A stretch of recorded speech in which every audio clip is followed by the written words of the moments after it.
This is sort of the first time that I'm thinking that maybe the future with cold email doesn't lie within Gmail. Hey, what's up, everyone? This is Jeremy, founder of QuickMail.io. Hey, and this is Jack from emailsthatsell.com. This one won't be like most episodes. With almost no pre-show notes, Jeremy and I hit record and discussed Google's latest crackdown and how it's killing innovation and possibly the future of Gmail. What really changed with GDPR a year later? Why an email that worked 2 years ago won't get you a single reply today? And where cold email is heading? Hint, the kids aren't using it anymore. Buckle up, this episode may get a bit grim. Enjoy.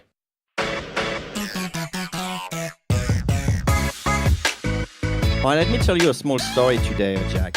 A few weeks back, Google started a sort of broad audit of who is using their API for the Gmail API. I think part of that came from the scandal that human beings can actually go and check emails of other people. And so it started scaring a little bit Google, and they did a whole audit of whoever is using their Gmail API. Of course, QuickMail is using their Gmail API. So they came to review QuickMail and they realized that we're asking for every permission with Gmail. Reason for it is because in the past, we allowed users to use the SMTP of Gmail, and for that, we needed the full permissions. But they say, we're not supporting this anymore. We don't want you to do that. So please review your permissions. And then we look at it and we say, yeah, fair enough. We only have like a few users on that. It's easy enough to migrate. So we said, yeah, sure, that's no problem. And so they recommended us to remove our full write permission and then put instead the permission to modify, which is exactly the same as full writes without the ability to delete everything permanently. And so we say, yeah, sure, no problem. That sounds logical, sensible. And so we did it.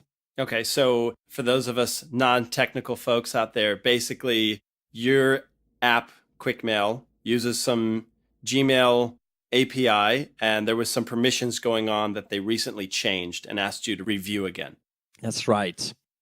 And then suddenly our app became into non-verified. Everyone who actually wanted to connect to QuickMail had this, with Google at least, had this big warning saying like, this app is unverified, are you sure you want to go there? And that was pretty annoying, as you can tell. So we had a lot of support requests and questions about things that were going on, and it created a huge chaos, honestly.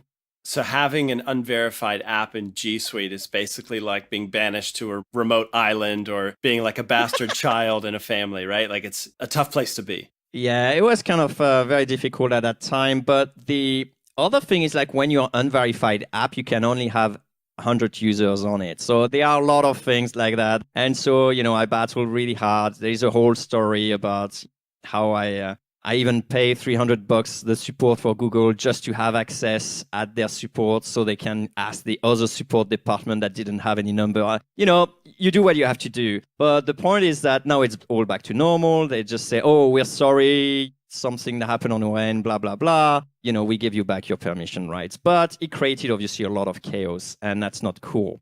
But it made me think about how Google in general is getting a huge monopoly on email systems, and not just email systems, but the whole ecosystem of the internet as a whole. The reason why I'm saying that is that more and more often now, I got people coming back to me and then asking me, hey, that's fine, but Google banned us, or Google prevented us to even send the first email. We just bought a new domain and then we can't send any email at all. And sure enough, there are things around that. And we discussed about that in episode 97, about how to warm up your cold email. But that's basically a subject I wanted to talk to you about. What's coming up in the future? Should Google be the solution we should go for? Also, is this just a blip on the radar, or is this pattern of maybe Gmail cracking down on third-party apps like us cold emailers use? Is this going to become more common? Because as an agency, I know that if we ever have a question we need to ask Gmail or G Suite, it's a pain to get a hold of somebody. And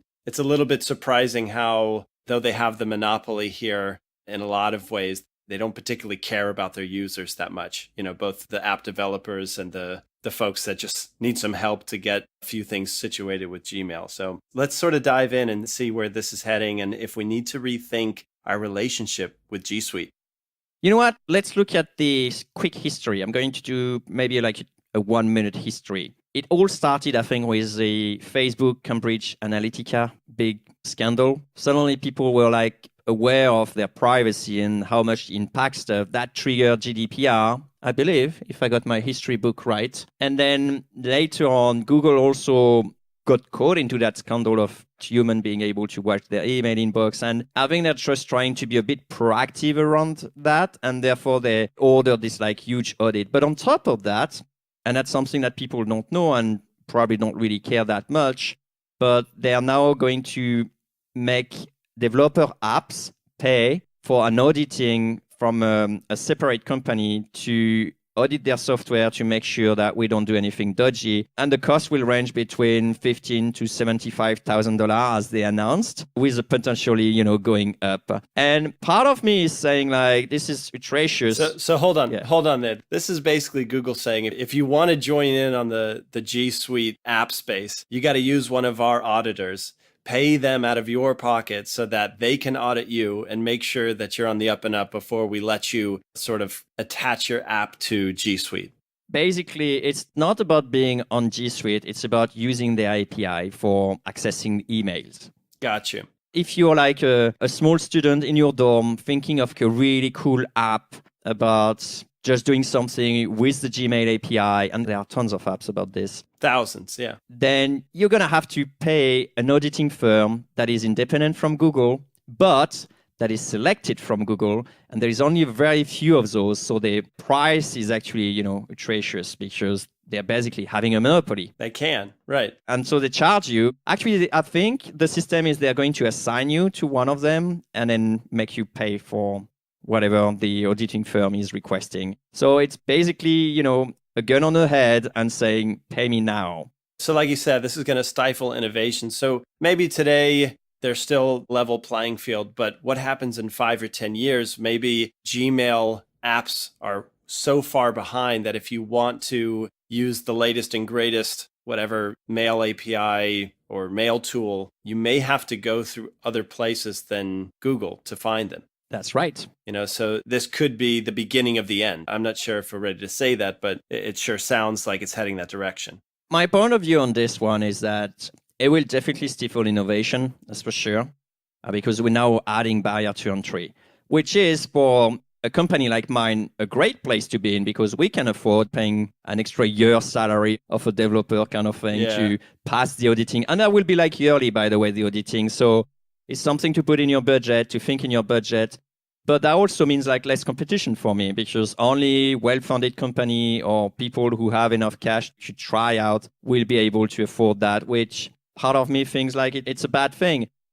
And that means exactly what you're saying is that in a few years, that will leave a vacuum. There will be some space that is open where people will then start innovation now using Outlook.com, right? Outlook.com doesn't have anything against that. So it's very possible to see in the future, even though I don't necessarily particularly like their API, it's very possible that in the future, there will be more and more people developing new cool apps on Outlook, getting finance, and then move to G Suite in the future if they want to pay things. But more likely than not, it's possible that Outlook will then follow up what Google is doing, which means you're going to then have to pay also Outlook plus Google plus whatever other service.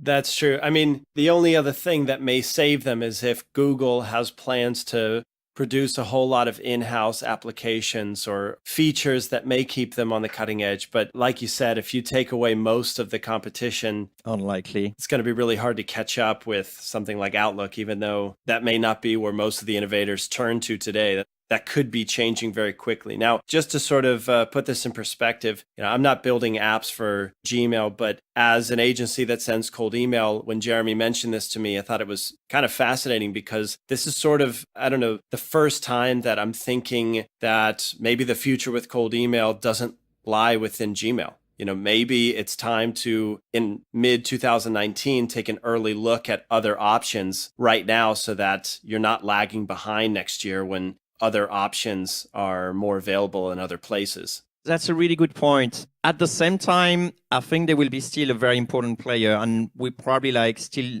a few years away from effectively this sort of thinking.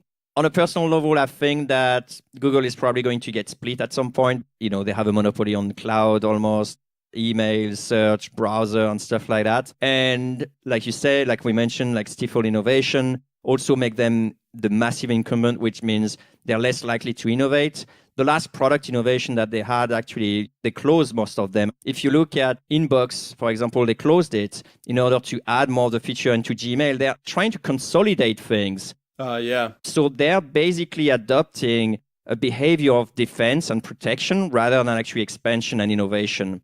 So that will obviously open doors to other players, but that may actually take a bit of time. It sort of reminds me like what GE did with Jack Welch. He sort of said, if it's not in the top 2 of the industry, cut it. Yeah. That's a good strategy for making money, but for the small projects that may take off and help us cold emailers just do a much better job with finding out where emails are going, or just better practices, better deliverability, it may completely push those to the wayside. So I think it's time for just a little bit of reflection of maybe seeing G Suite as no longer something essential for your cold email campaign. Instead, it's just yet another option that's out there today. I think you're right. From an agency standpoint, you're probably going to have to stay a little bit flexible and being able to juggle with different providers, or keep expanding your skills and competency in other. Don't rely 100% solely on G Suite, basically.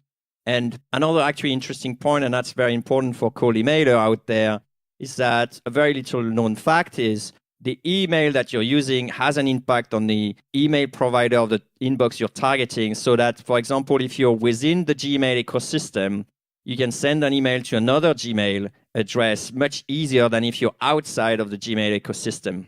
So I think I see one of the big thing in the future, and that's something... Hypothetically, right?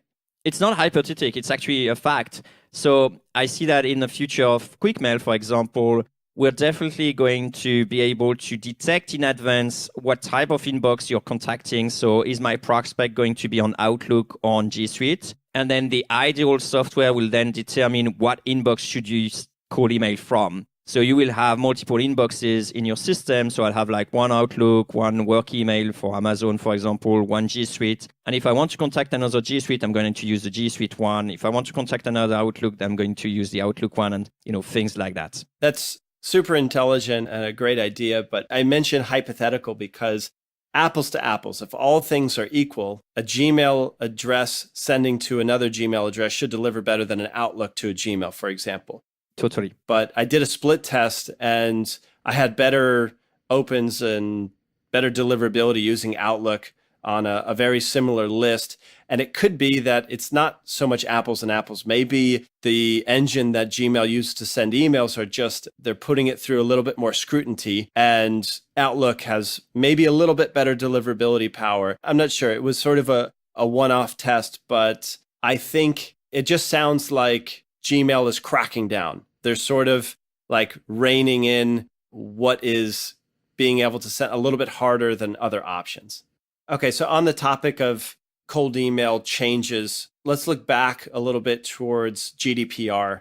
Now that we've got some time in between now and when GDPR first was rolled out, I believe it was last May, what's the impact? I mean, can you tell us, based on some QuickMail, not so much stats, but just looking at cold email traffic, what happened? Honestly, we have like multiple levels. We have legislation level, and then we have technical levels that may actually prevent people from cold emailing. It's clear that the legislation level is very minimal. Basically, a lot of the cold email people who are a bit afraid of GDPR actually focus their effort on US. So they try to expand on US. And for the other one, they don't care. At the end of the day, it seems like the real effect on cracking down, in a sense, the unwanted emails or cold emails per se, is coming from all the effort and initiative that Google put in place.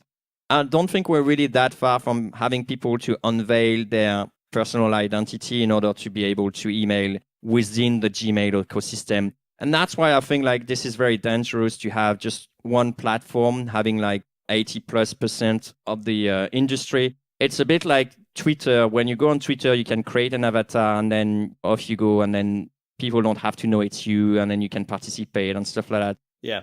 versus having to go to Facebook and then having to show your real identity and even like sometimes they ask, can you actually upload your passport so we can verify and stuff like that. So yeah, right. it becomes kind of like dangerous like that, I think, with cold email. And the first step with their Gmail API was that. And I think now more and more we're going to see like Gmail ecosystem being close to other people or being like super harsh and cracking down on email coming from outside of their ecosystem, which, you know, I don't like that. I would have think it will take a few years, but it seems to be accelerating recently.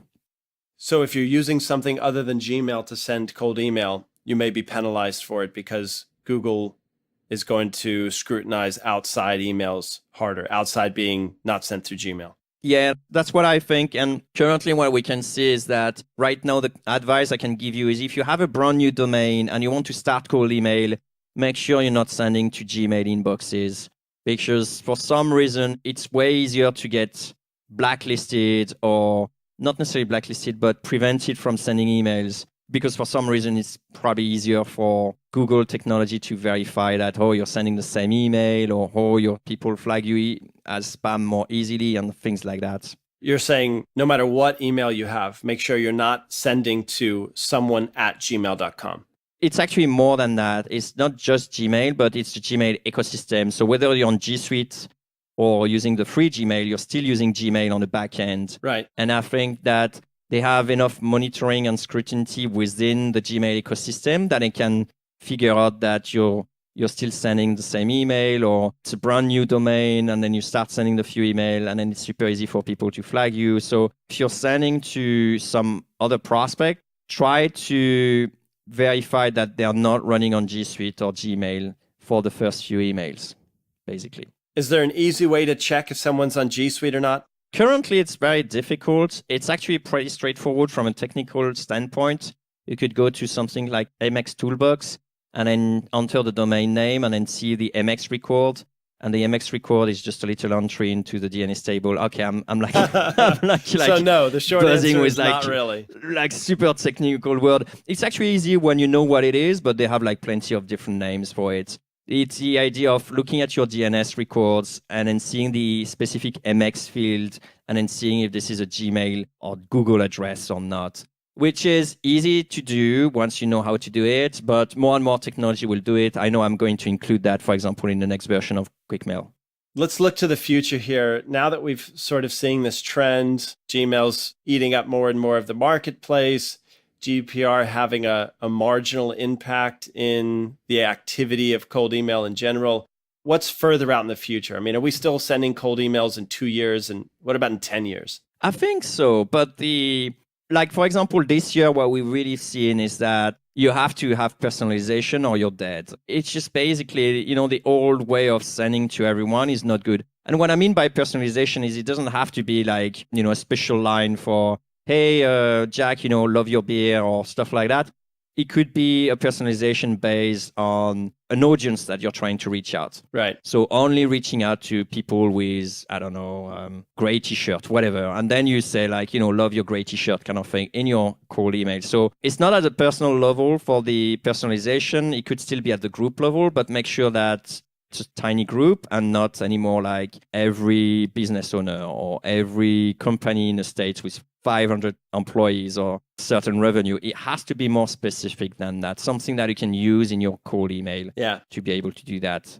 You know, if we can sort of backtrack a little bit, you had mentioned when Google put in this mandatory audit that's going to cost between 15 and 75,000 US. And maybe more. You said it on the plus side, it's going to weed out some of your competition. And that's kind of nice. But what I'm thinking now is like, okay, let's say today you need personalization. Well, maybe in 2 years, it's going to be that and then even more so difficult to deliver, to get in the inbox. I'm almost seeing this as like, finally, because no longer will other people be sort of swamped with marginal cold emails. Instead, only the top 2% get through. So if you're able to send really damn good cold emails consistently, well, then good for you. You'll be one of the few that actually reaches the inbox. So that probably means better open rates, better reply rates, you know, all good things that come to people who send good emails. So I'm seeing a trend here where it's going to be harder to inbox. But if you're one of the select few, or just, I don't know, somebody who's been following along to this podcast for the past 100 episodes or so, maybe that means that your life just got a whole lot easier.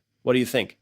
Yes, for sure. The people who actually are able to do great cold email today are still going to be well off. In 10 years. There are like lots of agencies doing super well already. The question for is that this will then become the new norm. And when you're going to have an email now that congratulates you on having a great beard, then you're just going to say, yeah, that's another one of those emails. So you see, I think like 2-3 years ago, you could get away with just like sending like some broad shotgun approach. That's been dead for 2 years. But now that's personalization. And then I'm just wondering what's next. Maybe it's like multi-channels. But there are other risks that comes as well in the landscape, like it's possible for US to suddenly adopt some different legislation regarding emails and cold emails specifically.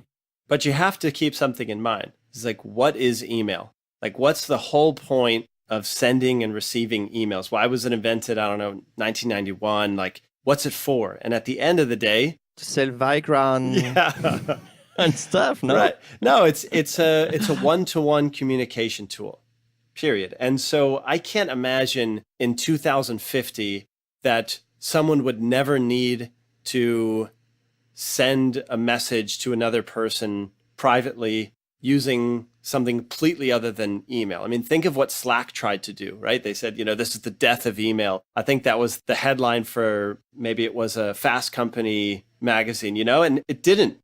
But you know what? That may have been the case for some use of email. And one thing I can see happening, and of course, I own my own SaaS product, sending automation, cold email, and stuff like that. So it's just my personal opinion on this. If you look at the youngsters today, email is for grandpa and grandma.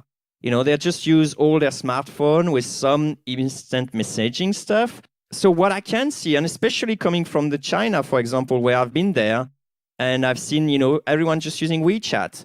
Why? Because they are in a system where they can enforce one unique player and then having this network externality. But we're not very far away from this. And now you have to wonder, is actually Google trying to go that road about trying to create their own system? And then either you're in or you're out at some point in the future. The don't be evil has been dropped like a few years back anyway. So why not now? I think they're already going that direction. I mean, I think now to create a Gmail account, you need to put in a phone number, and that can be linked to it's true. An individual. It's kind of hard to replicate. They're sort of already gearing up for that, putting some things in practice. But let's say it does radically change, and now the kids are just using WhatsApp to communicate. Fair enough. The game will transfer to that channel, right? So absolutely. At the end of the day, forever, people will need to send one-to-one messages. So absolutely, it will be an adjustment in the craziest futuristic example. But yeah, and you know what? I still receive mails by the post, but it's only companies that are mailing me. Maybe emails will be only by companies now. Well, that's okay. We're B2B anyway. Yeah, even if it jumps channels, which I'm sort of a non-believer here. I think if it was going to happen, it would have happened with Slack. So I don't think it's going to jump channels in the next 20 years. But even if it does, and even, if we've got to adapt to sending a message with an app on our smartphone, even though that's already what we're doing today, there's still one-to-one communication. There's still the rules that cold email, it still applies. I think we had an episode where there was someone who messaged you on WhatsApp, and we sort of reviewed the message, and the traditional cold email law is still applied there. That's right. But here's the interesting thing is that I'm using WhatsApp, for example, but not for getting a communication from a stranger. So it may effectively be that email will still be there in order to receive communication from people you haven't accepted in your inner circle, right? Which is probably, IM and stuff like that. But what I can see from my space is that there is a lot of movement toward things like Messenger, because Facebook actually created some great platform from automation and ability to communicate with people on the one-on-one that way. So who knows, where it's going to be in 10 years. Definitely, a few years back, we wouldn't have thought that one player could be having such a monopoly. And now, what's going to happen in 10 years. I wouldn't be surprised if like a new player comes in, we haven't seen that player and then just wipes everything out. I'm thinking there's a company that's been doing some kind of interesting things with new email. It's called Superhuman. It's worth a Google. They're kind of trying to become the next Gmail and making it much faster to send email. So if you're looking at the forefront of email providers, that and Proton Mail, they're like super secure, and people may be leaning towards Proton Mail and things like that in the future with more privacy concerns coming up. With the NSA problem that with Snowden coming up and then so on, then Proton email's been definitely very appealing at that time. Nowadays, I don't think the priority of people regarding emails is it has to be fast or it has to be secure. So you have to wonder, what's their priority really? At the moment, I think my priority is like getting delivered. And that's something that if you create like an email that says like everything you send is going to really be delivered to that person, whether, if we fail by email, it's going to be sent by Facebook or whatever until that person actually do freaking read the thing you're sending, then, that's more appealing to a lot of people, I presume. You mean like a rotating channel outreach thing? So it tries email, it tries Facebook, it tries WhatsApp. Secret. Yeah. Yeah, don't mention it. It's a secret. It's a brand new project. Well, top secret. Anyway. Yeah.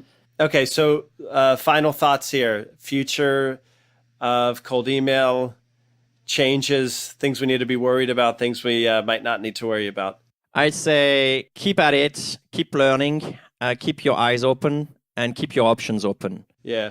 And I don't think necessarily this is a dead thing. I think, honestly, if that goes as grim as I was just painting it, we still have like at least 2 good years with Office 365, just because they're always lagging behind anything else. That's true. So I think you're good on that end. Yeah. And unless there is like a massive scandal coming up and accelerating and precipitating things, I think we still have a few good years ahead of us for the one who pay attention to everything we've been saying on those podcasts and do it the cool way, the good way. One thought that I'll leave you guys with is what I've said about the future is probably wrong.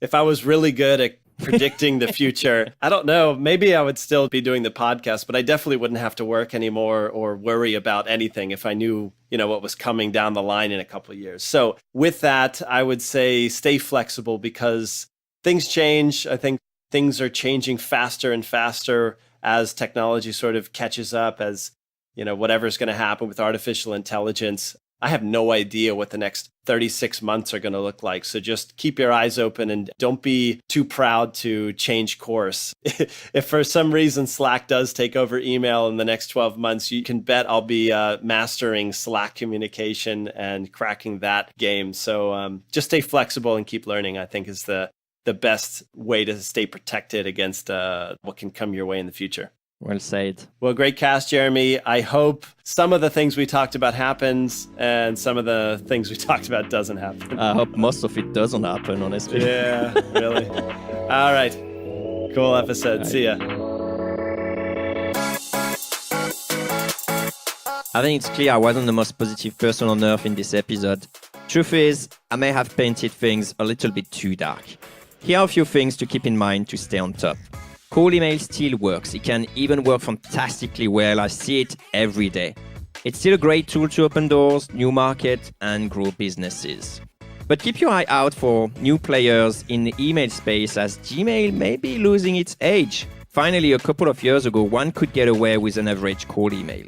Today, however, the environment is less forgiving and requires some solid cold email knowledge to break through. Luckily, that's why we're here, so stay tuned for more cold email tips and advice as we approach episode 100. Hey, cold emailer. Yeah, you. If you got some value from this episode, give us a high vibe by sharing a 2-sentence review on iTunes. Or Stitcher or TuneIn, that works too. It's a quick way to help other growth-minded folks like us find this podcast, so they can send awesome emails and make everyone's inbox a better place. Thanks.